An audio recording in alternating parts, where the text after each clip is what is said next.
Hi అండి, మా ఇంటి దగ్గర తొలి చెట్టు చూడండి ఎలాగుందో.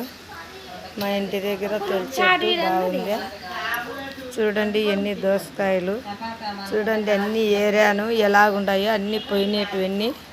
అవన్నీ ఒక రేట్ పక్కకి వేసాను. ఇవన్నీ వచ్చేసి ముదురుకాయలు, లావుకాయలు చూడండి. ఇవన్నీ కూడా కాయలు తీసి పెట్టాను.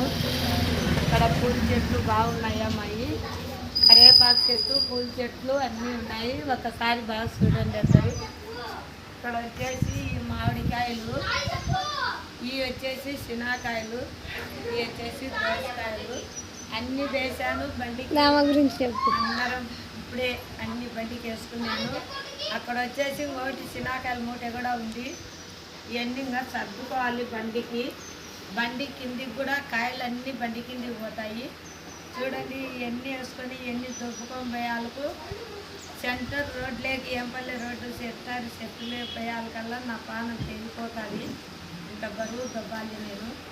చూడండి, వ్యాపారం లేదు సరిగా. ఈ వ్యాపారం లేని తోడుగా అంత లెక్కలు తిరగాలి నేను. తిరిగి చాలా కష్టం ఉంటుంది.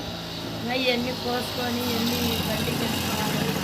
ఇవన్నీ చివరి ప్యాకెట్లు కట్టాలి. మామిడికాయల ప్యాకెట్లు, దోసకాయల ప్యాకెట్లు అన్నీ కట్టాలి. శనగకాయలు కూడా చాలా నాళ్ళైంది శనగకాయలు లేవు కాబట్టి శనగకాయల కోసం చాలా మంది తొక్కులాడుతున్నారు. ఏం చింతాకాయమా శనగకాయలు లేకుండా మానుకునేవు, మాకు జ్యూస్ కావాలని అడుగుతున్నారు. అందుకు ఈరోజు వచ్చేసి మూట వచ్చేసి 500.